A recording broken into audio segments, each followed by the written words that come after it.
shark. In fact, you're more likely going to get killed by the government for committing murder at 1 in 119,000 than you are of getting killed by a shark. When you put a little thought into it, you realize that most of the time, our fears are sensational and not rational. When something tragic happens and it garners a lot of public attention, we are more likely to be afraid of that thing, even if it is much less common than the less notorious things. The most prominent example of this is the way we treat plane crashes. Now yes, when planes do crash, it is tragic, but because they cause such a big spectacle and have lots of media coverage, we forget that it is still by far the safest way to travel. Passenger airplane incidents are very rare, and your odds of dying in a plane crash are very slim at 1 in 205,000. That's incredibly low when you compare it to your odds of dying in a car accident, which is just 1 in 107. For motorcycle riders, it's 1 in 890, and even pedestrians aren't safe at 1 in 541. But wait, maybe the reason the airplane deaths are so low has to do something with our fear. Before people go on an airplane, they usually prepare well in advance. No harmful objects are allowed on board, and there's always usually more than one designated pilot who has trained for years on safety practices before they were ever allowed to fly a plane. Compare that to road travel, where we don't really think that much about it, and you can maybe see why things are the way they are. And with the odds that you'll be involved in a drunk driving accident in your lifetime being incredibly high at 2 in 3, you can see what I mean. We barely give it any thought. Hopefully, we can all do better. Try to reduce the risk by simply designating a driver beforehand or taking an Uber when you go out for fun. Before we continue, I want to take a moment to thank our sponsor, Incogni. What are the odds that your information will be leaked in a data breach? If you didn't know, it's pretty high and it's getting worse. A report from Identity Theft Resource Center showed that there were 68% more data breaches in 2021 than there were in 2020. Unfortunately, the only way to stop this is a very tedious process. You need to email every single data broker and request that they delete the information they have about you. You then have to go through all the hoops, reply to all their objections, and fight desperately for your own privacy. Because of how valuable your data is to these companies, this process can genuinely take years. But Incogni can help you guarantee your privacy the easy way. All you have to do is create an account and grant them the right to work for you. And that's it. Incogni will reach out to data brokers on your behalf to request all your personal data be deleted and deal with any objection from the data brokers. It's literally that easy. To get started, sign up using the link in the description. The first 100 people to use code Aperture with the link below get 20% off of Incogni. It's completely risk-free for 30 days, so I encourage every one of you to at least give it a try, and if you're not happy, you get a full refund anyway. But I can assure you, when you see just how many data brokers have your information, you will definitely want to keep your subscription. Back to our story.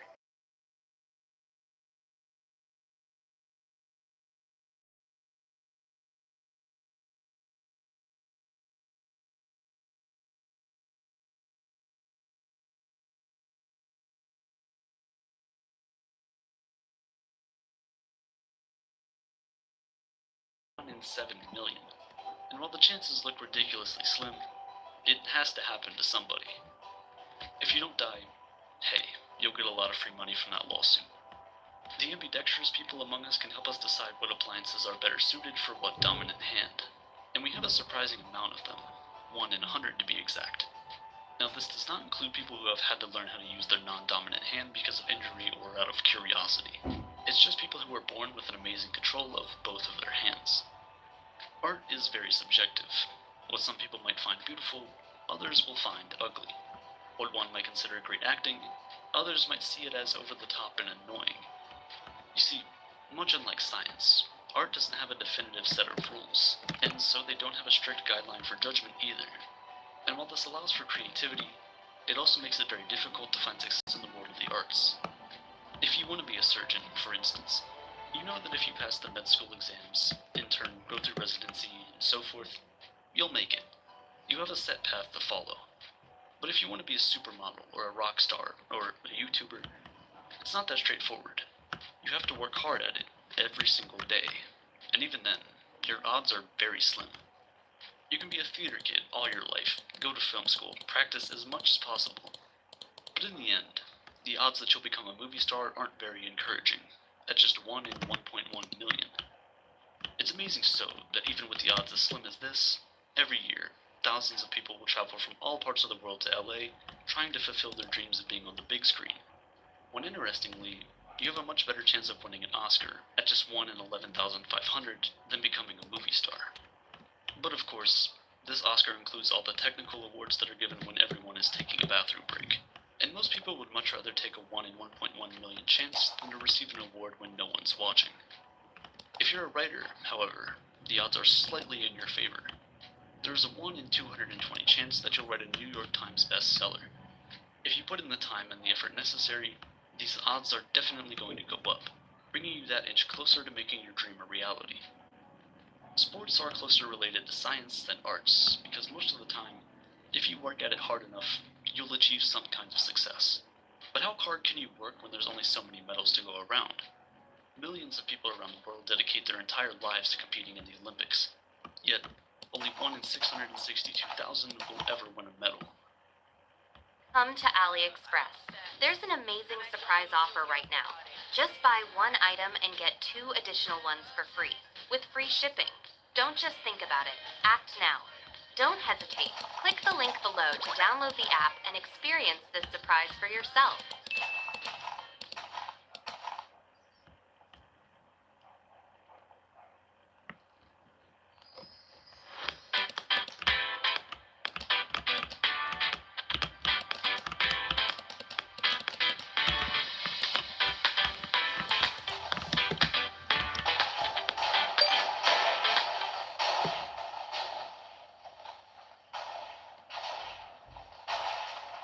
And that's the thing about scarcity. When there's such limited space, the odds of ever being able to do or acquire said thing just gets increasingly thinner. Think about the number of children who have worn a spacesuit and helmet to career day in school and told everybody that they want to be astronauts. Now think about the fact that the odds of becoming an astronaut are 1 in 12.1 million, and you get sad for those little kids whose dreams will one day have to be crushed. What if they wanted to be president? Well, the chance of becoming a US president is 1 in 10 million, unless you're a religious 6-foot-tall Harvard Law graduate and military veteran. Then your odds go up astronomically, especially if you're a Harvard alumni, because as surprising as it might sound, the odds that the President of America has attended Harvard is 1 in 3.58. So if you want to have the best chance of becoming president, you know what school to apply for. However, getting into Harvard is almost as difficult as becoming president when you're done. With a chance of just 4.6% of getting in, you might want to apply to some backup schools as well. At the end of the day, we all just want to be successful.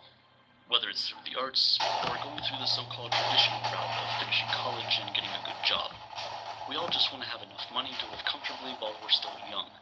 But sadly, the odds are stacked against us.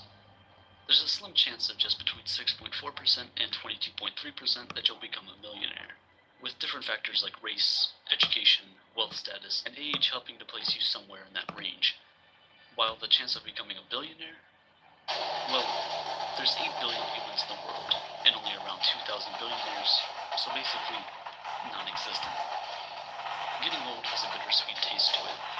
On the one hand, you're getting wiser, more mature, and you have a much better understanding of the world than you did when you were younger.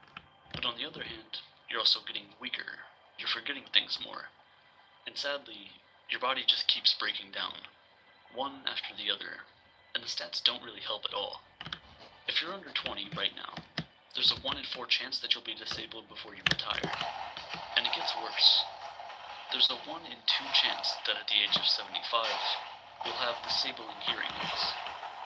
This is why whenever people say they want to work hard now so they can enjoy their retirement, I kind of feel bad for them.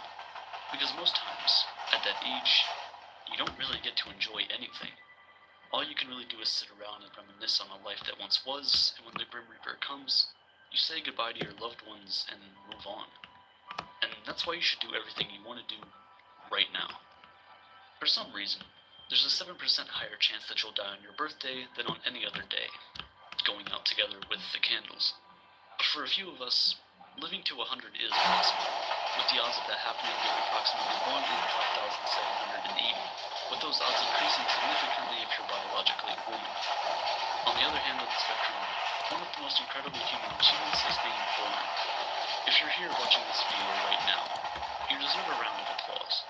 You ran, you fought, you survived. And against all odds, you made it.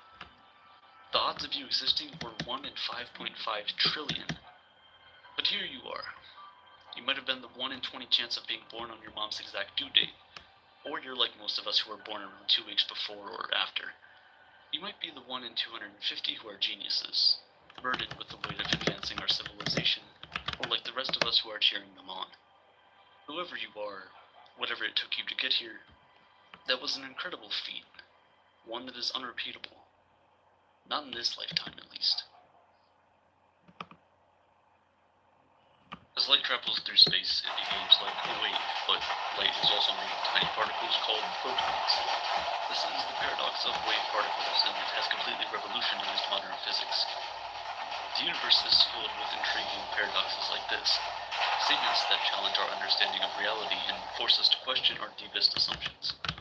These paradoxes have the power to change our lives in profound ways, opening us up to new possibilities and reshaping the very fabric of our existence. Here are paradoxes that will change your life. Well, the lotto jackpot has grown to over $64 million. It all started with a lottery ticket. You got the numbers wrong! If you go out and buy a lottery ticket knowing fully well that your chances of winning are 10 million to 1, it'd be logical to assume you didn't win. You'd also be justified in thinking that your friend, your uncle, his sister, their cousin, and their dog all have losing tickets. You're justified in believing that everyone who bought a ticket will lose, even when you know the lottery is fair and there has to be a winner. Somehow you're justified in believing something you know to be false. This demonstrates that truth is relative, depends on context, prejudice, and your perspective about the world. Because the truth is, the only thing you can prove with certainty is that nothing is certain. This is why people don't consider Pinocchio saying, "My nose will grow now," to be a paradox. His nose will not grow because he didn't lie. He simply made a false prediction. If we have a set of all sets that do not contain themselves, does that set contain itself? Imagine there's a barber who shaves all men who don't shave themselves, and only men who don't shave themselves. Does the barber shave himself? This is an example of Russell's paradox, a paradox that shook the mathematical world. These paradoxes playfully nudge us into realizing that self-reference can often lead to unexpected contradictions. Contradictions aside, though, we all want to be happy, but those who seek out happiness directly often don't find it. This is the paradox of hedonism. If we truly want to be happy, we need to stop searching for happiness and pursue other meaningful activities, like nurturing our relationships or serving others. And only then can we be truly happy. The pursuit of pleasure, in its raw form, often leads to disappointment, while a life lived in service can lead to unexpected happiness. Deep down we all know this. Endless partying, decadent eating habits, and shopping sprees. We know these activities are never as fulfilling as we think they are, and more often than not, we're left with a sense of emptiness after the dust settles. It's called post-indulgence clarity. We see this paradox even in our relationships. Expecting your partner to completely control your happiness often makes them unable to make you happy. At least not in the way you want it. The reality is that to have good relationships, we need to be somewhat independent of them. People think that to find the right partner, they need all the options in the world to pick the perfect person, but in truth, having more options isn't always better. Just look at the fact that we have all these dating apps at our fingertips, and many of us still can't find a healthy relationship. This is the paradox of choice, and contrary to what we think, many options often leave us less satisfied with our final decision. I once watched a TikTok where this guy said men today see more beautiful women while scrolling through TikTok for 5 minutes than kings from the past did in their entire lives, and although it was a joke, he was entirely correct. But it's not a good thing. According to biological anthropologist Helen Fisher, the human brain isn't built to deal with more than 5 to 9 options for a partner. After that, the brain goes into decision paralysis, where it almost refuses to pick. So the next time you feel inundated by options, remember that less is sometimes better, and more data may not always be more informative. Learning is great. Asking questions and figuring out how things work is how our species has gotten to where it is today. But learning is also a paradox because the more you know, the more you realize you don't know. It's an amazing paradox, one that encourages you to never stop learning. Paradoxes are everywhere in mathematics and statistics, like Simpson's paradox. Here, trends that appear in a different group will disappear or even reverse when the groups are combined to form a larger group. In the 1970s, UC Berkeley was accused of gender bias against women in its admissions process. At first glance, the admissions data made it seem like men were more likely to be admitted than women. But when the data was broken down into individual departments, most departments had admission percentages that were significantly in favor of women.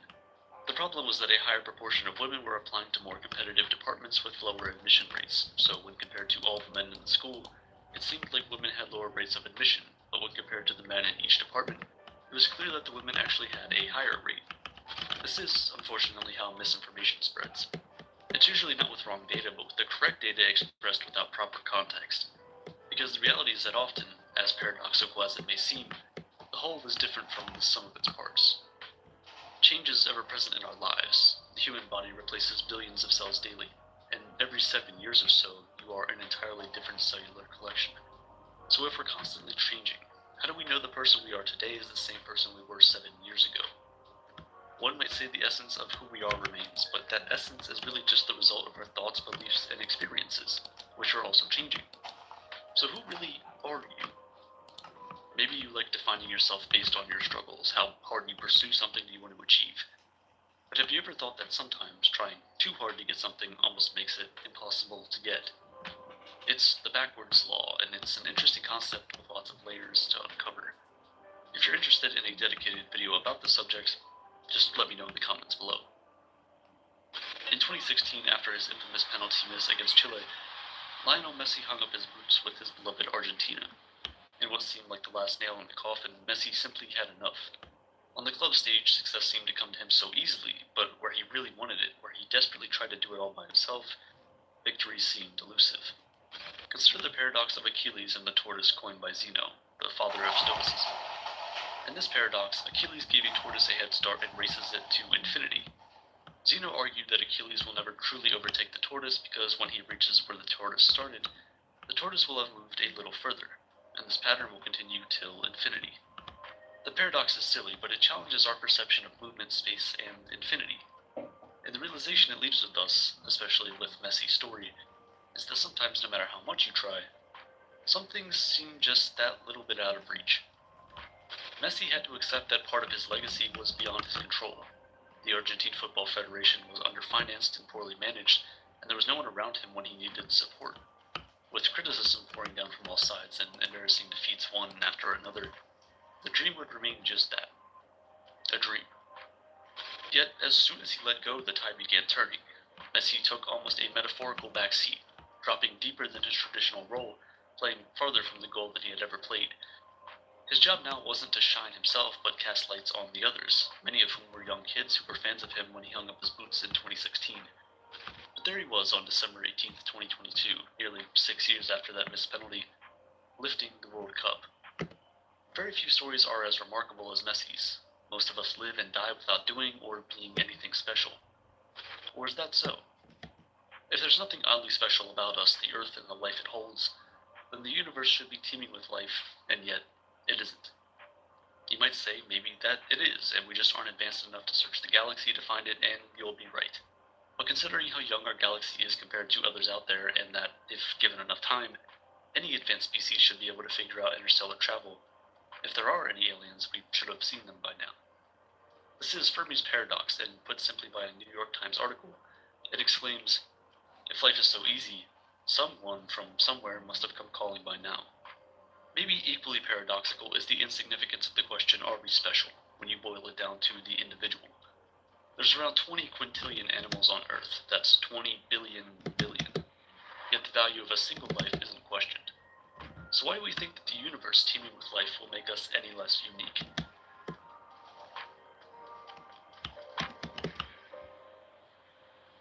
There's something innately valuable about life. What exactly it is may remain forever elusive. And speaking of elusive things in life, the coastline paradox is a geographical conundrum that originated in the mind of British scientist Lewis Fry Richardson. It's a concept that challenges our understanding of measurement and infinity, revealing a surprising contradiction that's not only mathematical but also physical. Essentially, this paradox states that the length of a coastline depends on the length of the tool used to measure it. The shorter the ruler, the longer the measured length of the coastline. This is because a smaller ruler can capture more of the intricate twists and turns of the coastline. But here the paradox arises. Theoretically, as the ruler gets infinitely small, the length of the coastline becomes infinitely large.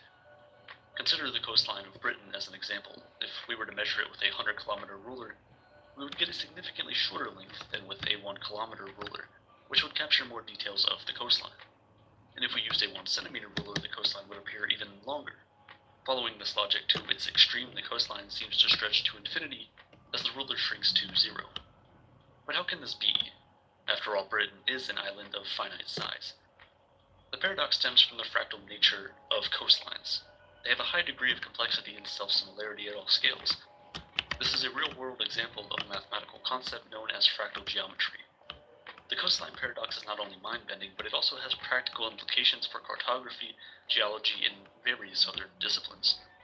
It teaches us a humbling lesson about the limitations of our measurements and how they can be influenced by the scale at which we look at things. It's a testament to the unexpected complexities that can emerge from something as simple as measuring a length. The coastline paradox is a stunning illustration of how reality can defy our intuitive assumptions, revealing an infinitely intricate, endlessly fascinating world of surprises. It's a poetic ode to the idea of paradoxes themselves. From being incorporated into movies to revolutionizing reality and the sciences, paradoxes have captured our imagination. Intellectual enigmas, that's what they are. Beautiful puzzles that tease our intellect, challenge our perceptions, and invite us to look beyond the apparent. They hold up a mirror to the complexities of life and the universe, reflecting an intriguing and elusive existence. Paradoxes gracefully illustrate that our universe isn't a mere collection of absolutes, but a symphony of mysteries, wonders, and unfathomable truths.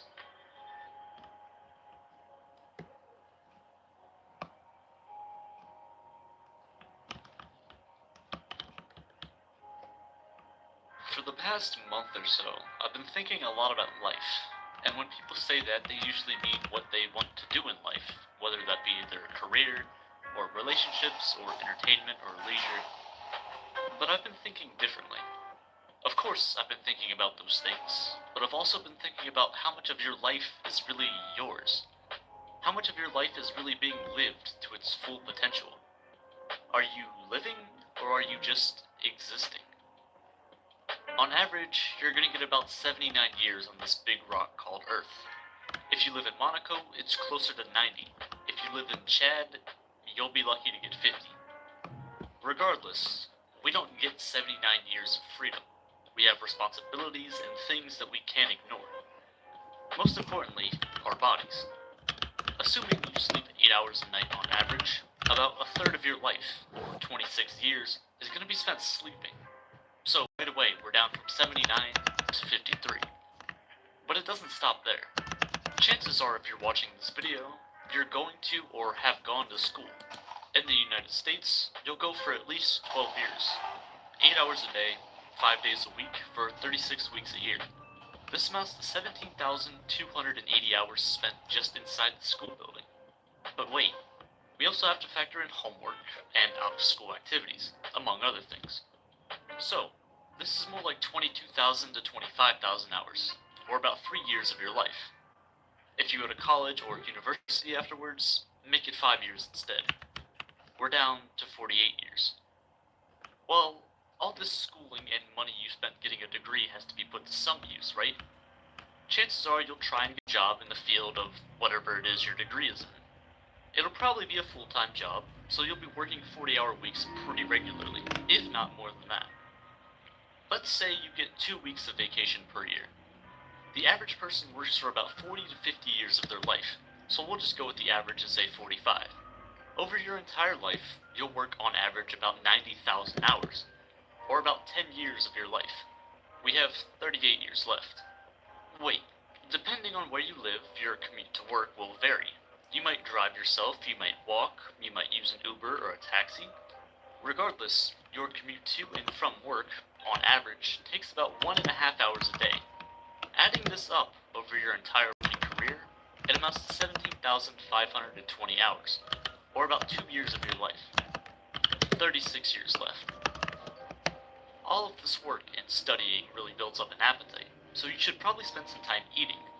On an average day, we spend about 70 minutes just eating food to survive. In your 79 years of life, you'll spend about 32,000 hours just eating, or about 4 years of your life. Down to 32. Well, After you're done eating, you have to clean up and maybe do some chores around the house. On average, you spend about 1 hour a day doing tasks just around your house. Cleaning up after you eat, washing dishes, doing laundry, showering, and plenty of other stuff. This amounts to nearly 29,000 hours over the course of your life, or about 3 years. 29 years left. Eventually, all of that food and water has to leave your body somehow. You'll spend about 3 months of your life just sitting on the toilet. Yeah. Of course, we also waste time, and we do it pretty well.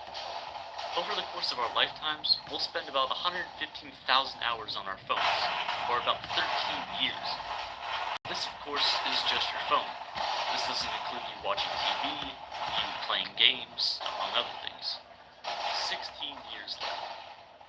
Assuming you can afford to retire at the average age of 62, you'll spend the rest of your life living the luxuries of retirement, if you can still function properly. Over 50% of retired people over the age of 65 have some sort of disability, with 15% of those people having 3 or more. Chances are, if you are one of these people, you'll be in and out of medical care pretty often. So, those final 16 years of freedom you have, it's a coin flip. That doesn't exactly entail freedom.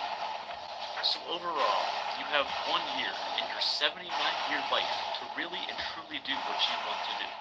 But despite the age you might be, young or old, you may be nearing the end of your time with some of the most important people in your life. For example, while you're young and in school from the ages of 1 to 18, you'll most likely be spending nearly every day in the presence of your parents. After you finish your schooling, assuming your parents are in their mid-40s, we'll say they have about 30 years left in their life. The real world starts to set in. Your job, your possible relationships, your important things to do in life take priority. Eventually, if you leave your hometown, you'll only be seeing your parents around holidays and special occasions, maybe 10 days a year. So, 300 days left with the people who brought you into the world, whereas before you would see them almost every single day. You have already spent 95% of the time that you will ever spend with your parents in the first 18 years of your life. And now, you only have the remaining 5% for the rest of your life.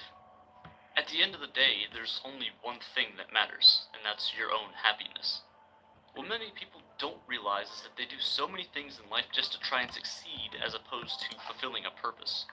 They work a job they hate for 40 years just to make that extra $30,000 a year so they can afford a car that they only drive to work. It's temporary happiness, not genuine happiness. People go to school to become a doctor because their mom or their dad or somebody else told them to, not because they actually want to.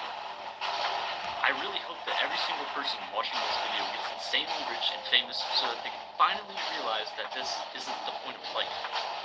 The point is to be happy with what you're doing while you're doing it. Alright, sure, the 45 working years or however long you're working is going to be hard to get past. But what if you don't hate waking up every day to go to work? What if your work is your happiness? You see, life isn't a straight path. You can't map it out perfectly one-to-one. It just doesn't work like that. We spend every day planning on what we're going to do next, instead of just taking in the day for what it actually is. Sure, we have to eat, duh.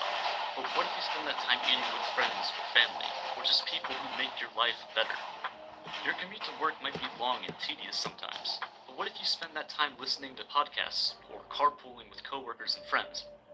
The 13 years we waste on our phones might seem useless, but what if we use that time to build the business you've always wanted to, or build the brand you've always wanted, or make a YouTube channel to talk to people about the random ideas you get? You'll bring so much value to people that you never even thought was possible. Let's say you take care of yourself and regularly work out and eat decently well. Your chances of being healthy later in life is much more likely, and you'll have much more free time to master the things that you really want, whether that be a skill or just relationships with others. No matter what you or I or any person on this planet does, time doesn't stop for anyone. Time is the one thing you cannot get back. If you lose a lot of money, it's fine. You can get more. If your friend decides to turn their back on you, it's fine. There's millions of people out there in the same situation. But time, you can't get it back. Once it's gone, it's gone. How many days have you spent doing the same mundane tasks that you hate? And more importantly, when is it going to end? Life is about choices. Every choice you've ever made has led you to this exact moment watching this video. And given that you only have one life, at least in this universe, why not make your own decisions? So many people live life predicated on somebody else's opinion, which is dumb. People have so many barriers in life, but they aren't really about money, they aren't about time, they aren't about how you look, it's about opinions. Other people's opinions. Probably about 90% of people are unhappy because they value someone else's opinion more than their own. When you're old and unable to do the things that you could have when you're younger, you'll regret it. And regret hurts more than any breakup, failure, or anything else ever could. Life doesn't have to suck. You don't have to regret everything.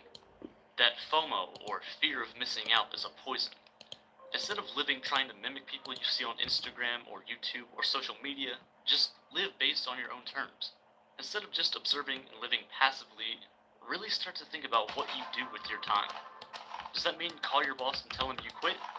No. Does that mean drop out of school tomorrow? No. All it means is to truly decide what you want in life and put yourself in the right direction.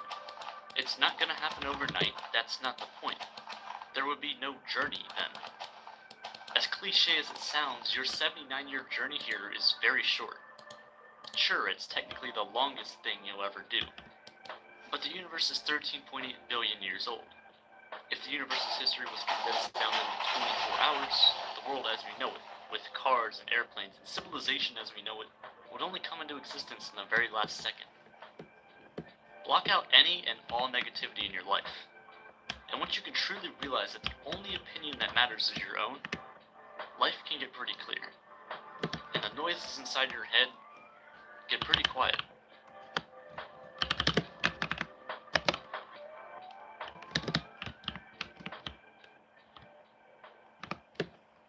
As kids, we believed a lot of different things. From thinking that the gifts under the Christmas tree were kept there by Santa, to imagining a tiny fairy that came in at the dead of night to steal the loose tooth from underneath our pillows. Most of the things we believed in as kids are magical. Information pieced together by stories that we've been told by adults, or things that we watched on TV. One of those things that some of us watched on TV and actually believed in was Barney. That's right, the purple dinosaur. Barney's theme song, while nonsensical, offers us a rather interesting paradox. The song goes, Barney is a dinosaur from our imagination. Barney shows us lots of things like how to play pretend. Which begs the question, if Barney was the one who taught us how to play pretend, then how did we imagine him to be in the first place? It's the classic causal loop, where an event in the future creates an event in the past, which creates the event in the future. And so you're left without a point of origin. Paradoxes are all around us, from the shows we grew up watching as kids, to the songs that were stuck in our heads throughout middle school. You know that one song by One Direction that goes, "You don't know that you're beautiful, that's what makes you beautiful." Just think about it for a moment. For her to not know that she was beautiful, she had to have been beautiful in the first place, which means that she couldn't have known what made her beautiful. As if that wasn't enough, the song is all about telling the girl that she is beautiful. So does that mean then that when the song is over, the girl stops being beautiful? Because now that she knows that she is beautiful, shouldn't that make her no longer beautiful? But if she stops believing she's beautiful, doesn't that then make her beautiful again? It's a weird thing in that the more you think about it, the less sense it makes. Relationships are also weird. Two random people meet each other and decide that they want to spend all, or at least most of their time together. You're asking each other silly paradoxical questions like, if a person who can read minds and a person who can predict the future fight each other, who would win? Soon after, you're both in bed on a cold, windy night, sharing secrets you said you'd never tell anyone. You're lying down there with your partner in a windowless room, and then it begins to rain. You don't have any idea of what the weather outside is like. You have no weather app or anything like that. And so when your friend walks in and tells you it's raining outside, you don't believe them. In that scenario, your friend can say about you, "It's raining," but John doesn't believe it. And it would be perfectly acceptable. So why is it that if you say the same thing, It's raining, but I don't believe it is. Everyone in the room might think you've just lost your mind. Why is the second question absurd and not the first? Why is it absurd for us to say something that is true about ourselves? Speaking of truth, what do you think would happen to Pinocchio if he said the words, "My nose will grow now"? If Pinocchio's nose grows, then that means he was telling the truth, so his nose shouldn't have grown. But if his nose doesn't grow, then he just told a lie, and so his nose should grow. Some people don't consider this to be a paradox. The argument is that Pinocchio's nose would not grow because he didn't lie. He simply made a false prediction. But hey, where's the fun in that? A lot of the times we say things that make sense to us on the surface. However, on closer inspection, you quickly realize things are not as they seem. Let's say you go out and buy a lottery ticket knowing fully well that your chances of winning are 10 million to 1. It would be perfectly normal for you to conclude that you did not get the winning ticket. In fact, it would be considered a bit crazy for you to think that your ticket won. You'll also be justified in thinking that your friend, your uncle, your sister, his sister, their cousin, and their dog all have losing tickets. You look around you in the store, you're justified in believing that everyone you encounter will probably lose, and in turn that no ticket will win. However, knowing fully well that the lottery was fair and there must be one winner, you are justified in believing something you know to be false. Just how? This only goes to show that truth is relative. It depends on context, on knowledge, and perspective about the world. Because the truth is the only thing that you can prove with certainty is that nothing is certain. I watched a couple fighting outside Starbucks the other day. The woman turned to the man who was with her, and in a slightly raised voice she said, "Deep down, you're really shallow." And while the rest of the coffee shop pretended that they didn't just hear that, I had to pause and think about it for a moment. If he had it deep down, then how can he be shallow? But I bet that's not what was in his mind. Or was it? For all we know, he was probably thinking of shallower thoughts, deep down in his heart. For a relationship to succeed, everyone in the relationship needs to trust one another. But this is real life, and sometimes people are insecure, and sometimes it's not their fault. Everything from anxiety to past traumatic experiences, the reality of the world forces us sometimes to be insecure. This is why people often find it easier to talk to strangers about their deepest, darkest secrets than the ones they claim to trust. It's the paradox of trust. We claim to trust this person, yet we fear they would judge us for our secrets. And on the flip side, we feel most comfortable telling people who we do not trust the secrets that could damn us. Not long before the couple finished their argument, the baristas in the coffee shop walked out to the little girl and her mom in the chair adjacent to me. They handed the little girl a tiny birthday cupcake and sang the happy birthday song to her.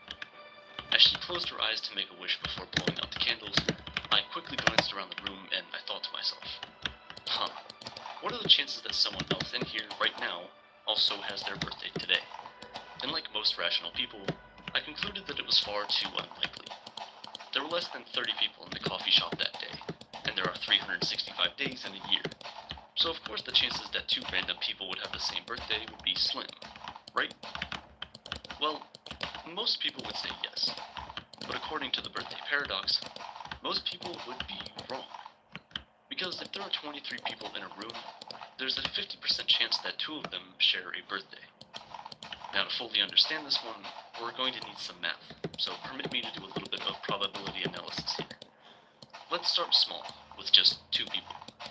Let's ignore leap years, or twins, or any patterns that suggest babies are born more times at certain periods of the year than others, because those are just too confusing. Okay, say you and I are in a room together. There's a 365 out of 365, or 100% chance, that I have a birthday. I do. And a 365 out of 365 times 364 out of 365 chance that we both do not share the same birthday. Now, let's say one other person in the room joins us. The probability that this new person does not have the same birthday as either of us becomes 365 over 365 times 364 over 365 times 363 over 365, and that multiplication just goes on and on and on for however many babies you want. When you get to the 23rd baby, this incredibly long series of multiplication gives you the number 0.492, which is basically 49.2%. Now, this is the probability that we do not share a birthday. find out the probability that two random people in this coffee shop do share a birthday, we have to subtract that number from 100%, which gives us 50.7%. If you don't fully understand the math, honestly, I barely did too. But it checks out, trust me.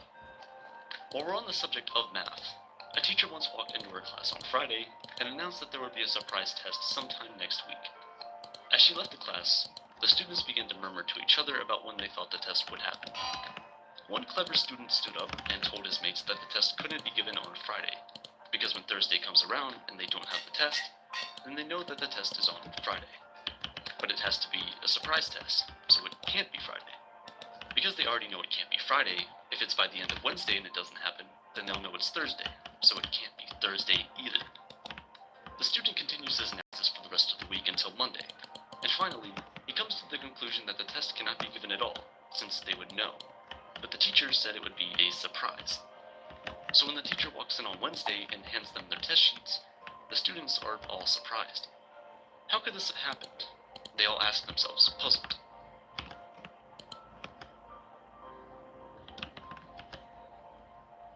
We're living in unprecedented times. With Russia's attack on Ukraine, the whole world is currently sitting on basically a live grenade. One wrong move from any of the world powers, and we could very well find ourselves in the middle of another world war. It's in times like these when you just pause and think about paradoxes in the way that our society operates. We claim to be free, but there is no freedom without law and order. And as the Latin saying goes, si vis pacem, para bellum, which, despite my poor pronunciation, translates to, if you want peace, prepare for war. It's a strange thing to think about, and an even stranger thing to be living through. In World War II, pilots could only get out of combat duty if they were psychologically unfit to fly. However, anyone who tried to get out of combat duty proves he is sane. Today we call this a catch-22, after the satirical World War II novel written by Joseph Heller. We see catch-22s everywhere in our world today. To get a job, you need work experience, but to get that work experience, you need to have had a job. We've all seen it, companies asking for 5 years of experience for entry-level jobs. Or coal miners who only have two options, to quit working and die of starvation, or to keep working and die of pollution. Most people pick the latter, because then they can say at least they tried their best. The world is unfair. Some people are born into wealth, power, and privilege and never have to work a day in their lives. The rest are forced to struggle and slave away just to make ends meet. Truly, all animals are equal, but some are more equal than others. On the surface, this statement might not seem logical.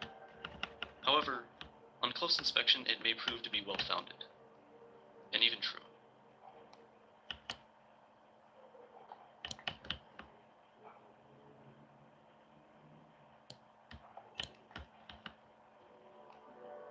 If I told you right now that humans are perfect organisms, and that in our mother's wombs we first are fishes, who then develop into amphibians, and then reptiles, birds, primates, before finally becoming what we know as human, I'm sure you'd look at me like I've gone insane. And I have, but that's besides the point.